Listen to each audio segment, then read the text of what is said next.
I'm Chef Adam Tabura, and we're in KTA Kitchens, and today's recipe is short rib Pipikaula. We're gonna start off with some 1/4 inch cut of cow beef cut short rib, some brown sugar, cane sugar, some fresh chopped garlic, some fresh chopped ginger.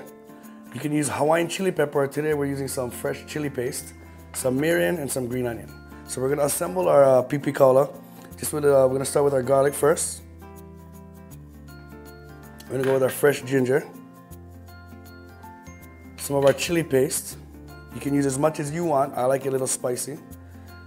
This is a traditional dish that the Hawaiians used to do with their beef that was salted and chilied and dried out. But today we're gonna take it to the KTA kitchen. We're gonna put it in a pan, get it in the oven, get it dried out for about 3 to 4 hours after it's marinated for a little bit. Once we get it marinated, I'll show you how it looks like.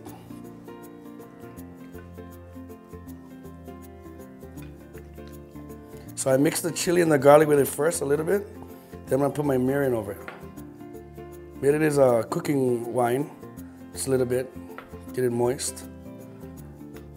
So when I get that Pipikaula rubbed in really well, once I get it marinated really well, I'm gonna put it on a rack to drain it out.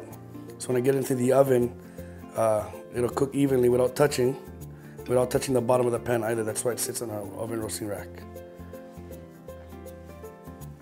So once we get our short rib marinated, we're gonna get onto a wire rack pan to get in the oven. But before I put it in the oven, I take a little bit of rock salt, the pakai, put a little bit over the Pipikaula for a little bit of seasoning.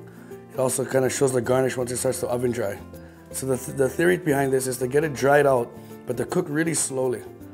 So what I'm gonna do is I preheated my oven to about 180 degrees, 175 depending on what kind of oven you have.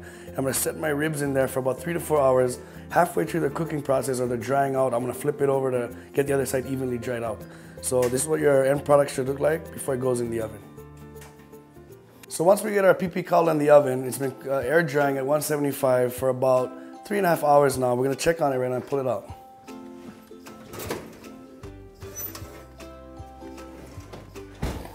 Wow, that looks good. I wish you could smell that at home. So what we're gonna do here is we're gonna heat up a pan.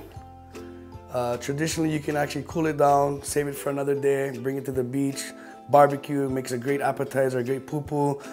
We like to have it with some cold beer, of course, a nice glass of white wine, really good with the spice. So we're gonna heat up our pan here a little bit. So what we're gonna do is we're gonna take some of our Pipikaula, came out really nice and dry. Not too dry, but you want a little bit of moisture to it. Just gonna cut it up into little pieces, easy to eat. But I'm just gonna cut them first, and I'm gonna saute them in the pan real quick. So for about 2 people, I like to give about 2.5 ribs, 1.5 ribs, depending on the size. Today we're gonna go with 3 pieces. Once I get the Pipikaula cut, I like to heat up my pan real quick. I get a little bit of olive oil or salad oil, whatever you have at home. So I'm gonna heat up the pan real quick. Once the pan gets to a little smoking point, I'm gonna put in some of the Pipikaula.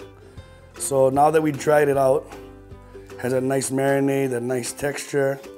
I'm just gonna fry it up just to warm it up like we do at home. Like I said, you can do it over the barbecue grill, in the oven again. I like to put in a saute pan really quick just to get it a little caramelized. If you can smell it right now at home, there's a lot of ginger, garlic. You can smell that the peanut oil and stuff, so it's really nice.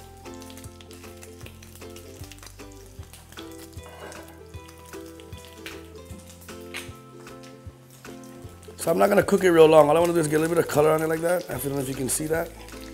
The caramel color. Kind of wake up the flavor a little bit, give it a little bit more texture, get it hot.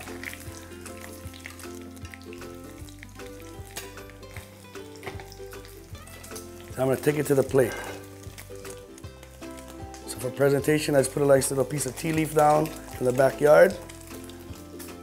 So a great pairing with our Pipikaula would be a nice glass of white wine, a red wine, a cold beer, or anything that you like to have with your appetizer or poo-poo.